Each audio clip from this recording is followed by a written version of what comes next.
Bom dia, gente, tudo bem?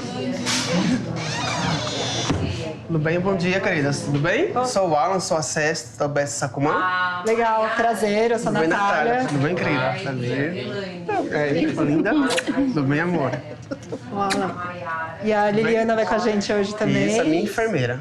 E aí é sempre uma duplinha que vai o agente com o profissional da saúde. Eles fazem as visitas de rotina e aí nos casos mais que precisam ter essa as pendências, aí eles levam a gente. Por exemplo, semana passada eu saí, ele me levou em todos os acamados, né, os pacientes mais necessitados que estavam um tempo mais sem visita e a gente vai por prioridade. Legal, né? Bacana. É uma dupla dinâmica, então. Bacana. Então, hoje a gente vai começar essa jornada, visita as casas, que é o que você tem feito aí desde 2013. Legal, então a gente vai ver como é que você faz isso hoje, né, ao longo do dia. Vamos lá? Durante a pandemia da Covid-19, o isolamento social tem sido a principal medida para prevenir a contaminação e a disseminação do coronavírus. Mas existem situações em que a proximidade e o contato podem ser aliados nesse combate, como no caso dos agentes comunitários de saúde e dos enfermeiros do Programa Federal Saúde da Família, que atendem bairros pobres. Para esses profissionais, ficar perto dos pacientes é essencial. Eles são responsáveis por fazer um acompanhamento constante da saúde dos moradores de uma comunidade. Os agentes de saúde batem de porta em porta e visitam as pessoas em suas casas para ver se está tudo bem. Se os exames estão em dia, se não falta nenhum remédio, se as consultas foram feitas. E os enfermeiros acompanham as visitas, fazem um diagnóstico prévio, querem saber de todos os hábitos, especialmente dos maus hábitos.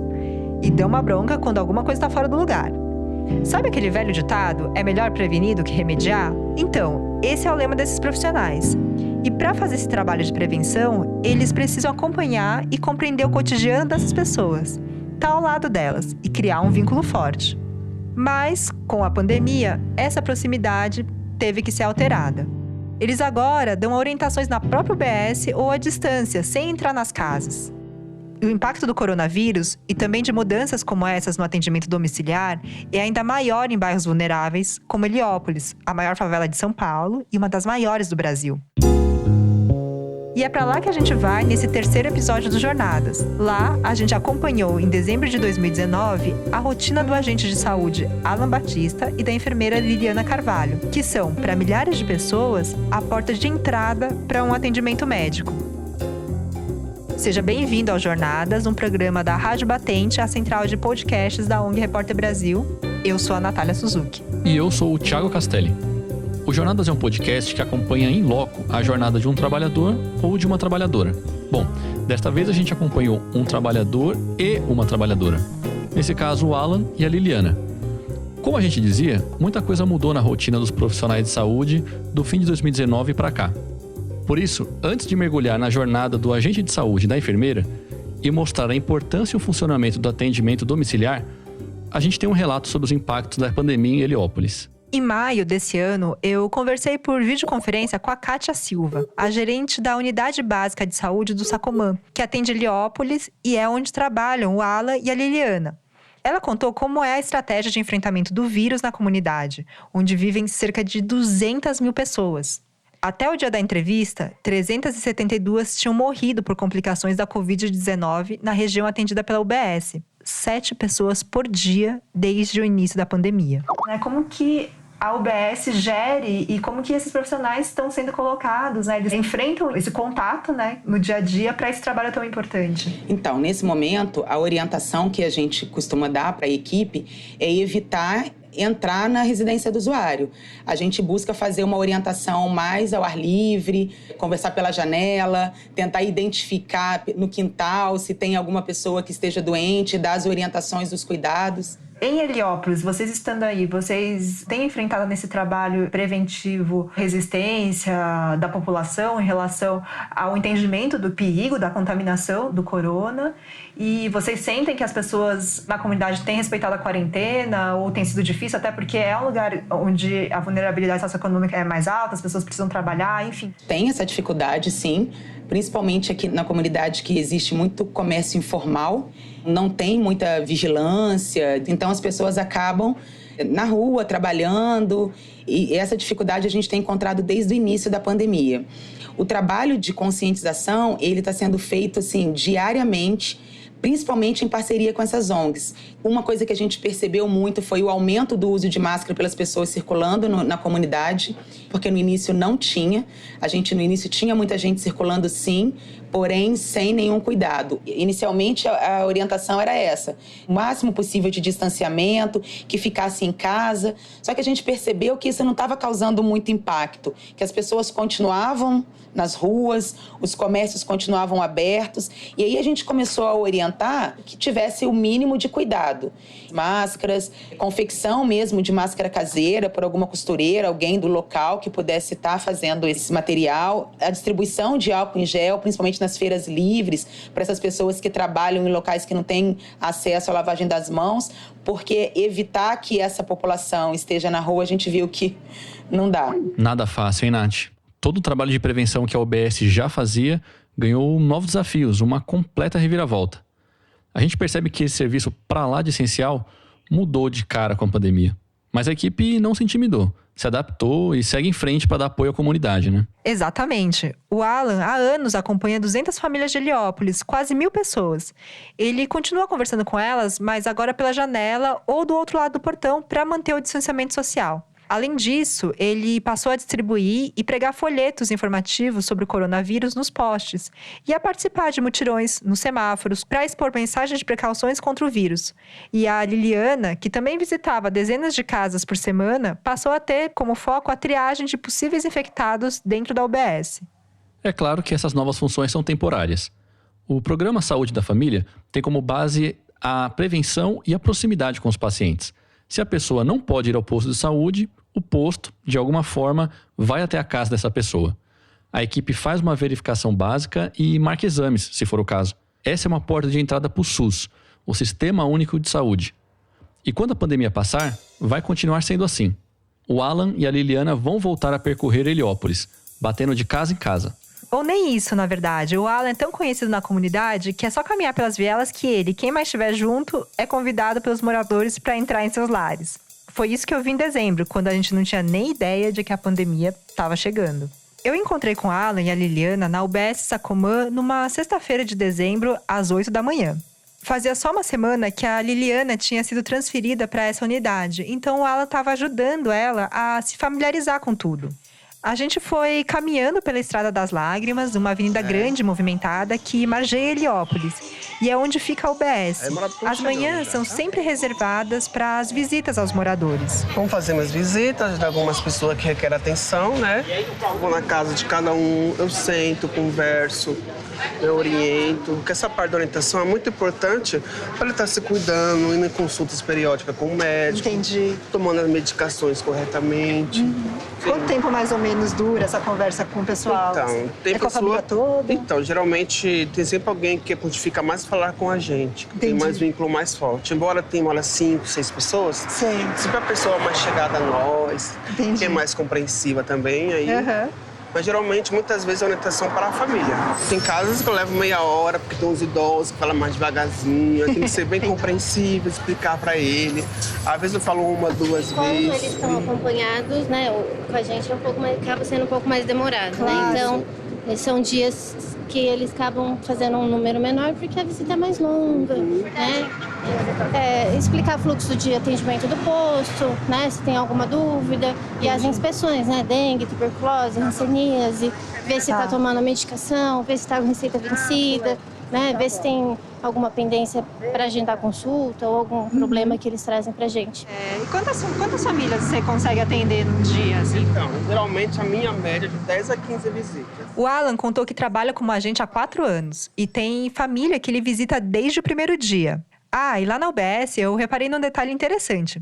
A gente estava tomando um café, as pessoas da equipe foram chegando e quando ela estava completa, só o Alan de homem. Mas eu já era usuário da UBS Sacomã, né? Eu já cuido da minha mãe, que ela é hipertensa e diabética. Eu já conheci algumas pessoas. Como a vida inteira eu fui rodeada por meninas, né? Que eu tenho mulher, são irmãs.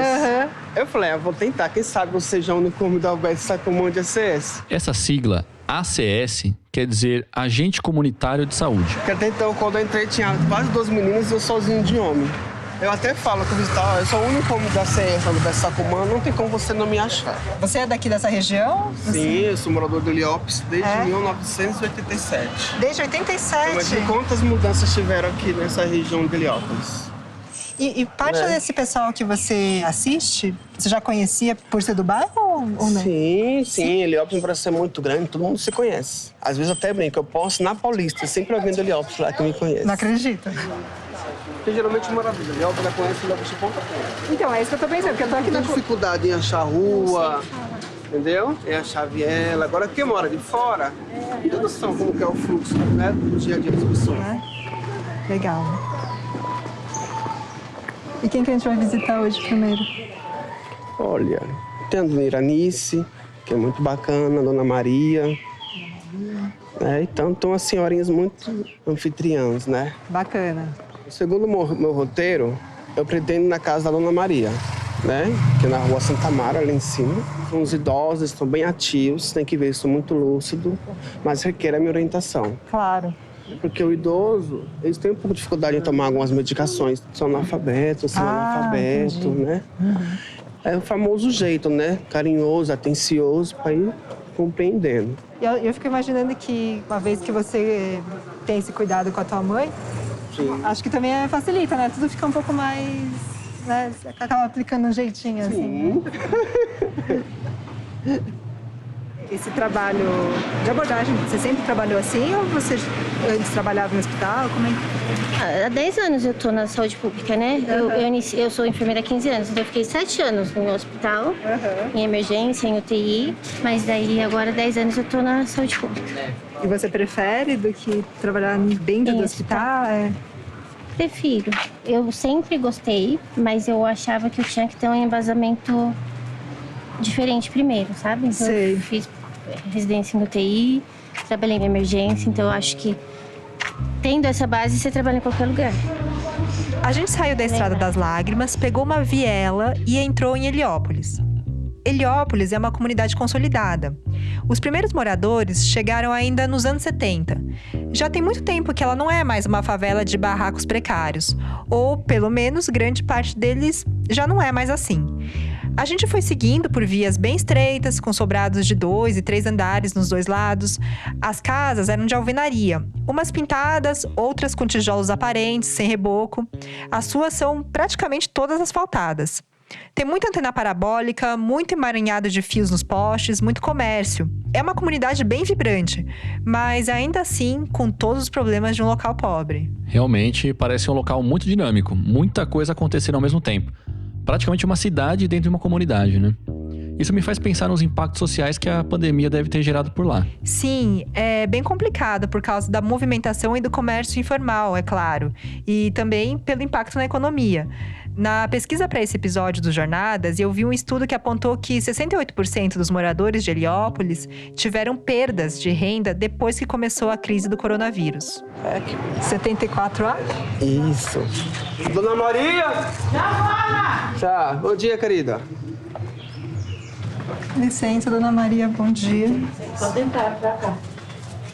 Essa é a Maria da Silva Ferreira, moradora de um sobrado de 3 andares na rua Frutas de Santo Amaro, uma das principais dessa parte da favela, mais larga e movimentada. Bom dia. Acordou? Esse é o netinho dela, tá? Tá com alguma queixa, Dona Maria? Não, Não? porque ele falou assim que eu tô com mioma, né? Mas tá pequeno, né? E exame de sangue pra ver o diabetes? Fez quando a última vez? Já tem mais de 6 meses que eu fiz. Eu quero marcar a médica pra mim fazer. Posso pedir pra senhora? Pode. E aí a senhora faz um pouquinho antes da consulta, só pra gente ver como que tá? Aí a senhora... Você pode passar exame pra esse meu filho? Pode. Precisando levar ele no oculista, que ele amanhece com os olhos vermelhos coçando. Eu vou marcar. Qual que é o nome dele? Eu não sei o nome dele. Você sabe seu nome? Não sabe não? Seu nome? Esqueceu? Não acredito. Eu também esqueci. E como que você vai fazer? E eu sei, eu esqueci. Tá, e fica esperto também com a dengue, tá bom, querida? Que a dengue é o ano inteiro. Quando chover, limpa a casa, puxa a água. Eu deixo tudo seco, né? Que eu lavo só uma vez na semana.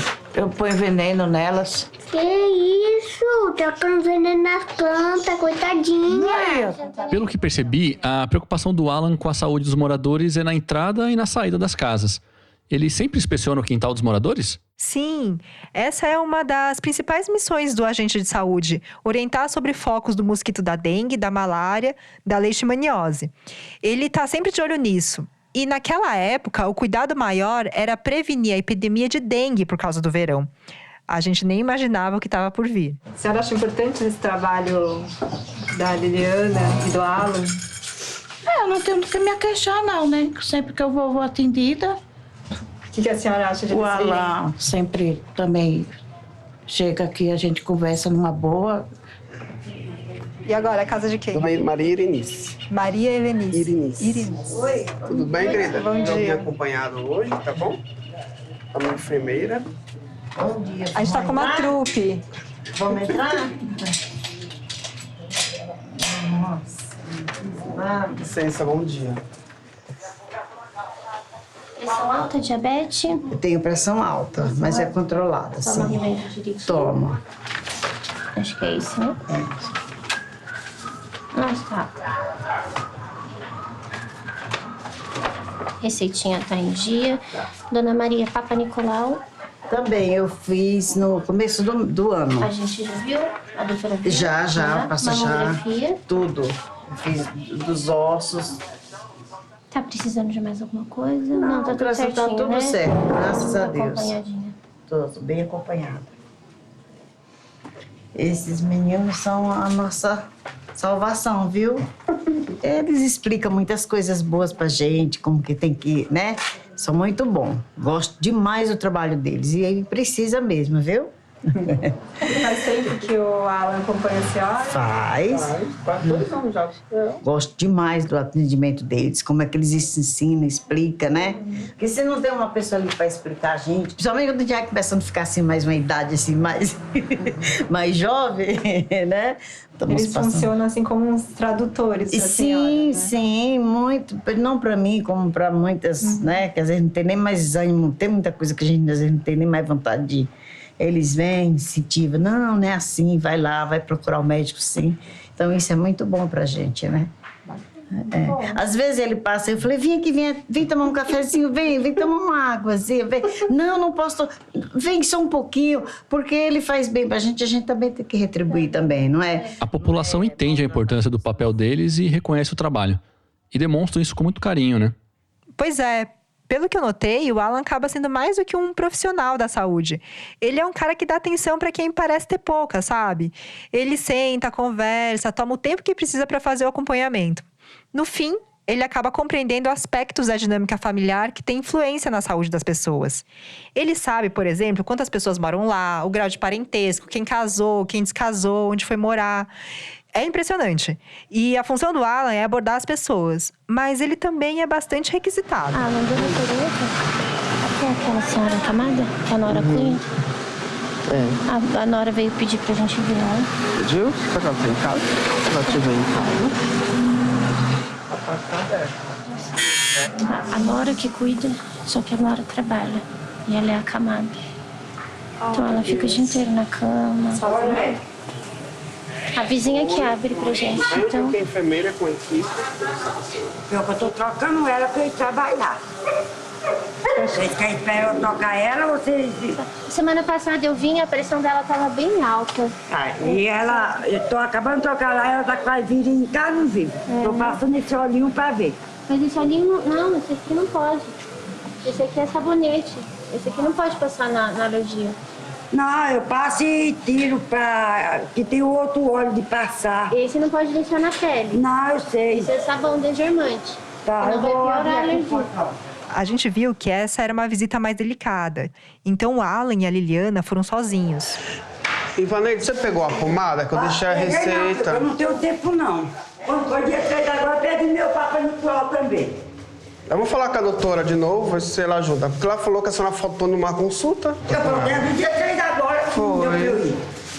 Porque pra eu ir 6 horas da manhã... A senhora trabalha de que horário, filha? Eu trabalho no meu dia 8. Então daria só de manhã? A consulta que ela marcou pra mim foi pra 11 horas da manhã. Ah, tá. 11 horas da manhã eu tenho que sair de casa. Tá bom, vou lá falar com a doutora, tá bom, querida?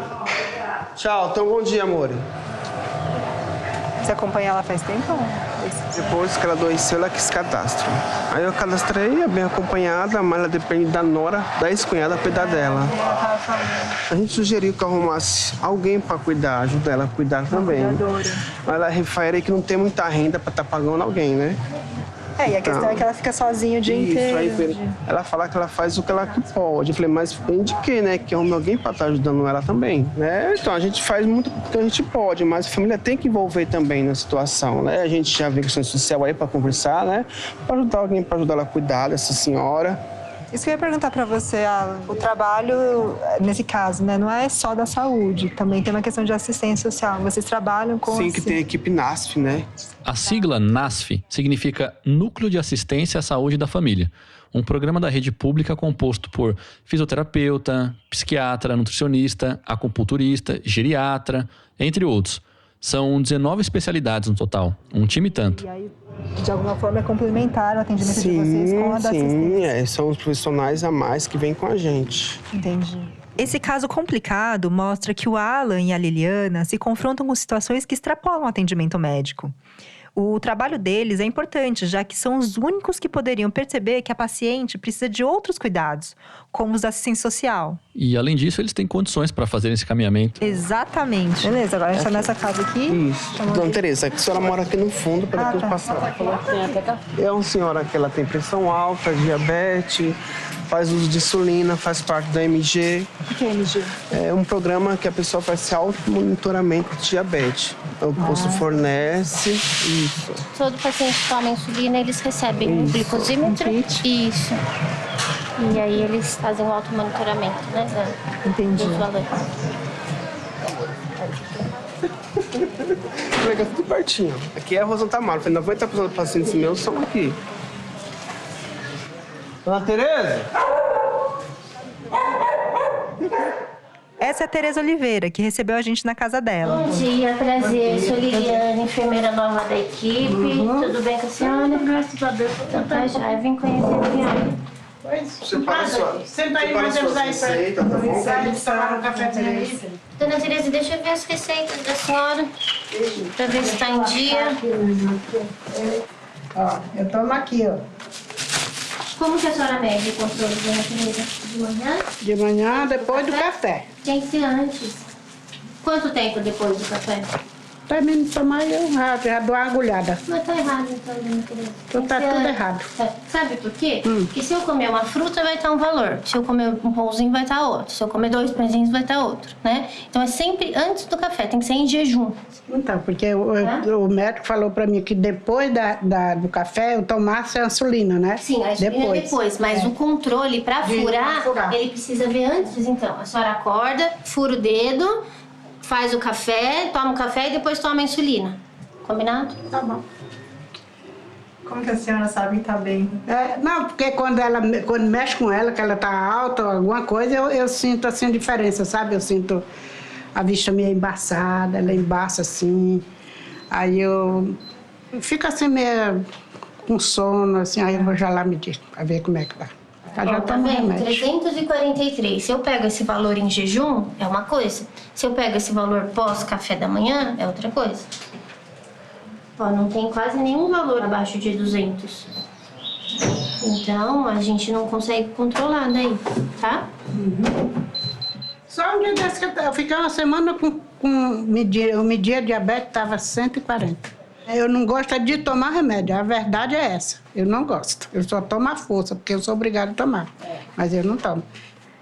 Quando a senhora descobriu a diabetes? Esse é o Gustavo Zisman, o técnico de som aqui do Jornadas. Olha, quando descobriram para mim essa diabetes, eu fumava, eu era bem magrinha. Eu achava que eu era normal, né? E eu era mesmo. Antes disso, eu não tinha diabetes. Aí quando eu parei de fumar, porque eu trabalhava no hospital e vi como era que ficava os pulmão dos fumantes, né? Aí eu decidi largar de fumar. Falei mesmo pro médico, doutor, se eu ainda tiver salvação no meu pulmão, eu vou parar de fumar. Eu quero que você me passe aí os exames que eu tenho que fazer para ver, né? Sim. E fiz. A senhora fumou quantos anos? Eu fumei bem uns 30. 30 anos? Uhum. Eu acho que foi, né? Porque desde de criança que eu trabalhava na roça, capinando, fazendo as coisas de roça, né? E eu fumava, porque tinha muito mosquito, muita praga. Enquanto você estava fumando, ele não estava ali mordendo, né? Eu aprendi criança. Não aqui em São Paulo? Não, lá no interior, no Maranhão, no norte. A senhora é do Maranhão? Sou. De que cidade que a senhora? Sou de Poção de Pedra. E você é de lá também, né? Não, eu sou aqui de São Paulo, mas eu viajo muito pra lá. Eu ando muito pelo Maranhão. E a diabetes, como que vem? Aí, quando eu fiz os exames tudo, né, parei de fumar, parei de tudo, comecei a engordar, né, fiquei até com 63 quilos. Aí eu fui fazer o exame, o médico falou que eu tava com diabetes, né. E eu fiquei mesmo bem decepcionada, porque eu larguei de fumar e peguei uma doença pior do que o cigarro. Mas agora a senhora tá se cuidando aí? Ah, mais ou menos. Mais ou menos? A senhora tem coragem de falar isso pra eles? E a alimentação, não tá A cuidando? alimentação eu como normal.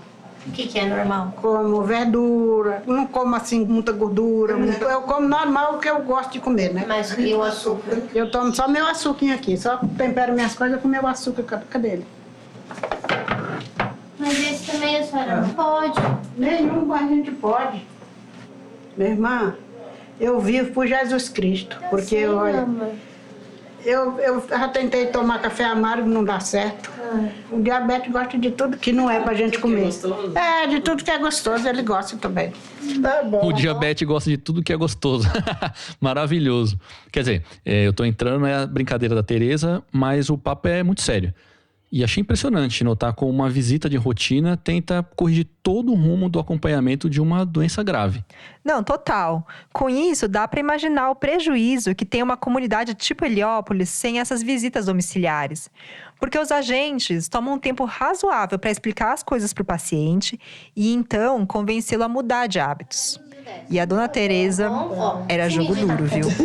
Dona Tereza, o que a senhora acha desses dois virem cuidar, assim, da senhora? Ah, minha filha, ele se acostuma comigo, você tem que acostumar. É que a senhora foi lá puxar o Alan lá fora. O Alan sabe do jeito que eu sou, né?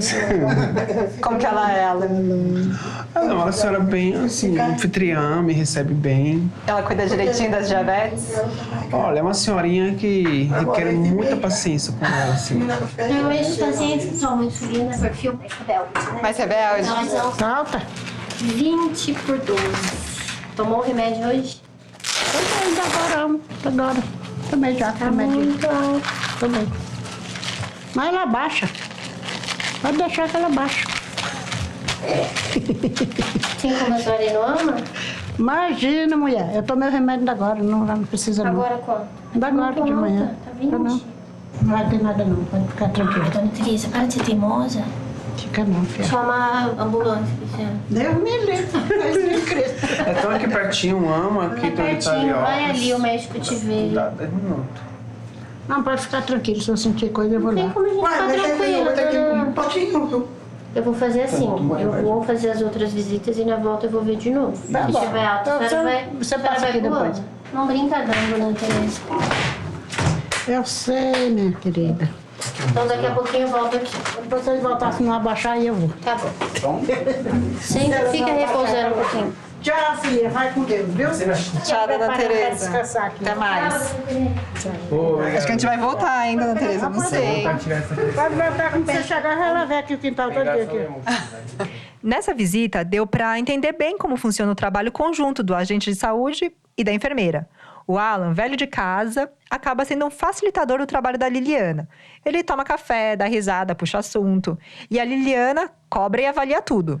Verdade, hein, Nath? E deu pra perceber que isso funciona, essa soma de comportamentos diferentes, mas complementares. Um morde, o outro assopra, digamos assim. A conclusão que dá para tirar sobre essa dinâmica é que sem o agente comunitário de saúde, seria bem mais difícil para ela, enfermeira, fazer o trabalho de prevenção. E sem a enfermeira, o agente teria dificuldade de avaliar e dar encaminhamentos médicos mais precisos sobre a saúde da pessoa. Eles se complementam e essa é a beleza do trabalho da dupla. Nossa, levou muita bronca, Lieta. É a casa de quem agora? Ana Maria Lieta. Maria? Lieta. Olá, sua avó tá em casa, filho? Nossa, ela é super resistente, né, também pra ir. Fala que é o Alain, agente de saúde. Tomei agora o remédio. É o tempo que o mosquito... Tá tudo bem, dona Maria? O pessoal Tá tudo bem com a senhora? É diabética? Sou. Pressão alta, não? Não. Só diabética. Sou diabética. Esse tinha vence em janeiro já, né? É, vence em janeiro. Tem consulta já marcada? Tem pra fevereiro ainda. Fevereiro? Precisando de qualquer coisa, é só me procurar, tá bom? Tá bom. O Alan ou eu lá na unidade, tá bom? Tudo bem, obrigada por ter vindo. Tá bom, filha, fica esperta com a dengue também, tá? Que a dengue é o ano todo. Evitar uma parada, choveu, lava o quintal, verifica as suas plantas, verifica o dor do passarinho, do cachorro, se tiver. Tá tudo tampadinho. Então tá, muito prazer conhecer a senhora. Obrigada, o prazer é meu. Nath, me chamou a atenção que o perfil dos moradores nas visitas até agora é parecido, né? Mulheres entre 40 e 60 anos, no geral? Sim, e eram donas de casa, que passavam parte do dia cuidando dos filhos ou dos netos. Eu comentei isso com o Alan e a Liliana, eles falaram que atendem um público bem variado, e isso foi uma coincidência do dia, mas também chamou a minha atenção. Bom, mas a gente seguiu pela sua Heliópolis, percorreu a Frutas de Santo Amaro, entrou na Festejos Natalinos e na Coronel Silva Castro, parando sempre. Curioso o nome dessas ruas. Cadê mamãe, filha? Oi, gente. Olá. A Nath tá Tudo bem? Vai lá, escovar no tempo. Toma remédio pra tireoide, pra pressão, né? Isso. A senhora tá com quantos anos? Eu tô com 45. Sim. Papa Nicolau? Tá em dia.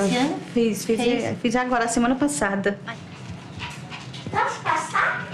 Pode, meu amor. A casa é sua. Igualmente. Ó. Deixa eu ver se...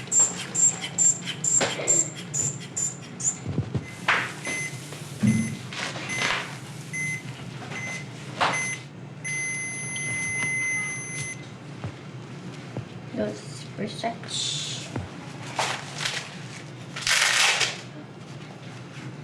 Então, combinado. Tá. Então, eu sou a enfermeira nova da equipe, tá bom? Precisando de qualquer coisa, é só me procurar. Tá. Tchau, filha.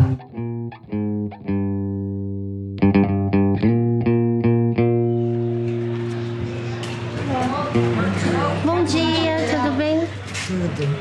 Veio com a equipe grande. Pode entrar. Desculpa aí a bagunça. A gente estava na casa da Maria Joana Souza, de 60 anos, que trabalha como cuidadora de crianças na vizinhança. Ela recebeu algumas que iam passar a tarde na casa dela, enquanto a gente estava lá. Senta aí, filha. Senhora, fuma? Fuma? Quantos cigarros por dia? Ah, meu anjo, não tem conta não, viu? É assim, quando eu não tô muito estressada, eu não fumo muito, né? Mas e quando eu tô assim, estressada, ansiosa, sabe? Aí eu fumo bastante. Mas um maço de cigarro dá 3 dias pra mim. E aí, mesmo com as crianças aqui, a senhora fuma? Não, eu fumo fora, deixar as crianças aqui. Ai, ai, ai. E não quer parar de fumar? Querer, eu quero. E por que não vai no nosso grupo? A gente tem grupo de tabagismo. É. Vamos tentar parar? Vamos. Vamos? O que eu quero mais é parar de fumar. Ai, coisa Porque boa. isso a gente sabe que não leva a lugar nenhum, né? Só a... né? Então, o primeiro passo a senhora já deu, de querer parar. O resto... Achei incrível, que tem até grupo de tratamento contra tabagismo. Pois é, eu fui procurar e o tratamento contra o uso de tabaco é uma área coberta pelo SUS e prevista no Programa Saúde da Família. Mas antes de acompanhar o trabalho do Alan e da Liliana, eu nem tinha ideia disso. Sente algum carocinho na mama? Não. Na família tem câncer de mama? Não, que eu saiba, não. A última mamografia da senhora foi que ano? Tá com uns 3 anos que eu fiz. A senhora cuida de quantas crianças? 3. 3. É. O custo de vida tá tão caro, né, filha? Ah, é. E é tudo aqui da vizinhança? É. das vizinhas. Dona Maria, a gente vai ver o grupo de tabagismo com a senhora. O Alan vem te avisar, tá bom? Beleza. Pra gente... Tá bom, meu anjo. Obrigada.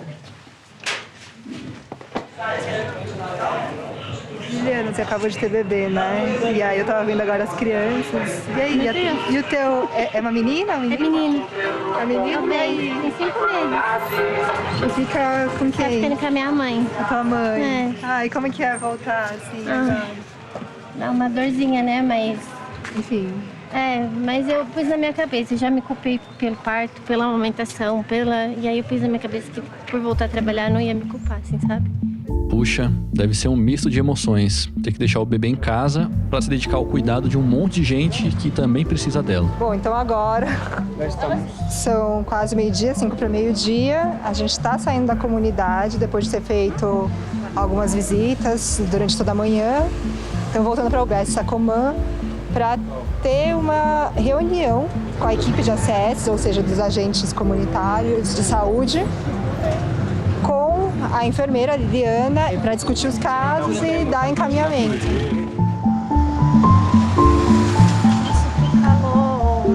Céu da comunidade. Qual IBS pra lá? Ali em cima tem um UBS Sarapuá. Mais próximo tem um UBS Seckler. Lá pra baixo tem o UBS Heliópolis e tem o UBS Delamare. Mas o UBS Sacomã, que é bem mais movimentado. Parei. Porque além da estratégia, tem os pacientes que são da UBS. A enfermeira falou pra mim, a enfermeira da UBS falou que tem quase 35 mil pacientes que são da UBS. Ai, que gostoso. Comeria uma melancia. Agora a gente estava de volta ao UBS, numa salinha em que a equipe de saúde da família se reúne. A ideia era fazer um balanço do dia e então indicar encaminhamentos, porque as visitas são só o início de um tratamento. Hoje a visita foi tranquila? Só os casos do Alan. Eu fui entregar algumas guias para alguns pacientes, umas consultas que a doutora remarcou e só as visitas normais hoje. Tá, nada, tá bom. Então vamos lá, Alan. Aí, lá no caso, paciente Dona Tereza, né? Na visita, estava com a pressão alta.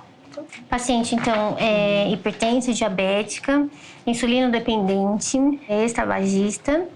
A gente percebe uma certa resistência, né, Aldo? A gente vai ter que acompanhar essa adesão ao tratamento. Vou marcar retorno em 7 dias para ela, tá? Fica no pé. Eu acho super importante vocês, principalmente os pacientes em uso de insulina, né? Então, ver a quantidade de remédio, ver o armazenamento de insulina, ver se realmente a dosagem que eles falam bate com a receita, porque ela falou que tomava 40 e na receita estava 45. Então vocês precisam reforçar isso para ver se está fazendo certinho. Sim. E hoje a gente vai ver se ela vai pro AMA para ver se controla essa pressão, se ainda continuar elevada. Ela já acompanha com endócrino, tá? E aí a gente só vê esse ajuste do diabetes mesmo. A próxima aqui a gente viu da família 87. Ela nega hipertensão, diabetes, não usa remédio, porém ela é tabagista. Ela muitos anos e ela deseja parar de fumar. A gente vai inserir ela no grupo de tabagismo, pedir mamografia para ela. Papa Nicolau eu vou convocar para a primeira semana de janeiro já. E por último, acho que é uma paciente que a Rede conhece também, né, Dona Severina? Sim. A gente voltou lá, a vizinha chamou a nossa equipe, a gente voltou lá e hoje a gente pegou a familiar que cuida. Ela estava bem nervosa, bem ansiosa, porque ela já estava atrasada para o trabalho. E a dermatite piorou muito, né, as mesmas condições. A gente vai matriciar e eu vou tentar conversar também em conjunto com o serviço social para ver o que a gente consegue otimizar ali. Sim. A gente sugeriu a familiar ver se tem condição da família contratar um cuidador, né? Já que ela fica sozinha, paciente acamada, em uso de fralda e fica o tempo todo sozinha, o dia todo. E aí a gente vai ver, enquanto equipe, o que a gente pode estar no nosso alcance. Porque ela às vezes quer pomadinha para passar, mas não é só pomadinha, tem questão da higiene, da cama que ela dorme, os lençóis. tem outros fatores também. Então, tem que ter uma pessoa para cuidar, para dedicar para cuidar dela. Então, foi isso que a gente focou muito. Tem que ter alguém para cuidar dela. A higiene da casa não é das piores, né? Mas é bem aquém. É uma paciente idosa, acamada. O que ela teve? Ela teve um AVC. E... Quanto tempo ela tá na cama? 4, tem pouco tempo, 2015, 2016, 3, 4 anos. Bom, então a gente teve essa reunião agora de finalização do dia, né, depois, após as visitas que a Liliana e que o Alan fizeram, discutindo casos que foram mais destacados. Bom, e aí acho que a gente encerra hoje, a gente ficou muito feliz de acompanhar a jornada de vocês, conhecer como que é a rotina, como que é entrar na casa. Isso que o Alan fala, que não tem um tratamento ou uma abordagem padrão, cada caso é um caso, e são casos muito diferentes uns dos outros, coisas mais simples, coisas mais sérias, que muitas vezes extrapolam até o escopo de atuação do próprio profissional da saúde, no caso de vocês. Então foi muito, muito legal. E nesse fim do dia de trabalho deles, eu quis saber o que cada um ia fazer ao chegar em casa. Eu vou pra casa, que meu bebezinho tá me esperando. Meu bebezinho de 5 meses, então saio daqui voando, que daí a segunda jornada começa em casa. E Alan, você vai sair Eu mesmo vou chegar em casa, tomar um banho bem gostoso, ajeitar umas coisinhas e à noite para ir à minha igreja. Agora, antes de terminar esse terceiro episódio do Jornadas, um detalhe bem importante. Já ficou claro, como a gente avisou no começo do programa, que essa jornada foi gravada antes da pandemia. Com isso, o Jornadas traz não apenas mas 2 retratos do dia de trabalho dos profissionais. Um antes e outro durante a pandemia. E como todos os 5 entrevistados do Jornadas são trabalhadores essenciais, o trabalho deles não parou durante a quarentena. No caso do Alan e da Liliana, a gente abriu o programa falando das muitas mudanças na rotina dos profissionais da saúde e de como eles fazem outro tipo de prevenção, agora não mais dentro da casa das pessoas. Bom, é claro que a gente queria que eles próprios contassem como está a situação. Mas a Secretaria Municipal de Saúde de São Paulo não autorizou a entrevista. Segundo a Prefeitura, os 2 são funcionários da linha de frente contra o corona e por isso não puderam parar para falar com a gente. O pessoal da Secretaria contou que o Alan passou algumas semanas afastado da UBS para cuidar da mãe dele, que é grupo de risco da Covid-19. Mas ele logo estava de volta. E a Liliana, mesmo com um bebê de poucos meses em casa, não se afastou do trabalho. Mas, quando a gente estava quase perdendo a esperança de ouvir mais um pouquinho do Alan e da Liliana, eles toparam mandar um áudio de WhatsApp pra gente. O Alan fica nervoso para mandar mensagem. Então, antes de mandar, ele escreveu o que ia falar. Tivemos um grande desafio em conscientizar toda a população e manter o monitoramento contínuo. Observamos uma parcela dessa comunidade seguindo os cuidados e cumprindo o isolamento. Porém, muitos permanecem nas ruas e adoecendo. Por isso, o nosso trabalho segue firme nesse combate à pandemia. Bom, eu acho que a pandemia foi um momento bastante marcante nas nossas vidas, né? Profissional e pessoalmente, mas que ela permitiu uma maior reflexão até da nossa prática profissional. Acho que o maior sentimento foi a impotência frente a uma má aderência e falta de conscientização da comunidade. Então, a gente teve uma parcela da comunidade que acatou as orientações, que seguiu as recomendações, porém, um grupo alheio a qualquer tipo de sensibilização. E aí, dia a dia, frente, né, aos resultados negativos, esse momento de tanto estresse, né, tanto físico quanto emocional, eu acho que o sentimento maior dos profissionais talvez seja de impotência, né, diante de uma doença ainda desconhecida, ainda sem tratamento, ainda sem prevenção. Deu para a gente perceber quanto é importante, né, um acesso facilitado, um sistema de saúde forte, para a gente ter um trabalho estruturado, uma ação que a gente consiga ver resultados mais positivos. Não deve ser mesmo fácil estar na linha de frente e ver o seu trabalho prejudicado por quem tenta minimizar essa tragédia, seja por interesse econômico ou político, porque isso tem reflexo direto na adesão das pessoas às medidas de isolamento social e, obviamente, no trabalho dos profissionais da saúde. É duro ouvir a Liliana, que a gente viu ser bem criteriosa nas visitas aos pacientes, falar em impotência nesse momento, né? Sim, e quantas reportagens a gente não viu sobre a pressão que os profissionais da saúde e as suas famílias estão sofrendo nesse momento de crise. A gente precisa se apegar à ideia de que, por mais que demore, isso tudo vai passar. O serviço que é essencial não vai parar, pelo contrário, vai voltar melhor ainda, reforçado pelas novas experiências. Tomara, Nath. E aqui eu queria parabenizar e agradecer aos profissionais da saúde pelo trabalho deles e prestar solidariedade às milhares de famílias que foram vítimas da Covid-19. Mas a gente vai ficando por aqui. Esse foi o 3º episódio do Jornadas, uma série da Rádio Batente, a central de podcasts da Repórter Brasil. O nosso próximo episódio vai ao ar daqui a uma semana. Vamos acompanhar a jornada de uma cobradora de ônibus numa linha que liga a periferia ao centro de São Paulo, antes e depois da pandemia. E não deixe de ouvir os programas anteriores dessa série. As jornadas do Bonifácio Feitosa, um professor da rede pública em São Paulo, e da Gisele Maia, assistente social no abrigo para pessoas em situação de rua. O Jornadas é uma produção da Rádio Novelo e tem a coordenação geral da Paula Scarpim. O Vitor Hugo Brandalize é o responsável pela produção e pelo roteiro, com a colaboração da Flora Thomson-Devô e da Paula Scarpim. Esse episódio teve a participação da Natália André na produção, a edição e a montagem são da Clara Reustab e da Mari Romano, e a captação de som externo é do Gustavo Zisman. A nossa música tema é composta pelo João Jabassi, que também faz a finalização e a mixagem do programa. A coordenação digital é da Juliana Jäger e a distribuição é da Bia Ribeiro. Essa temporada dos Jornadas conta com o apoio da Louds Foundation. Thiago, muito obrigada pela companhia e até o próximo episódio. Tchau, Natália. Sempre um prazer. Até a semana que vem.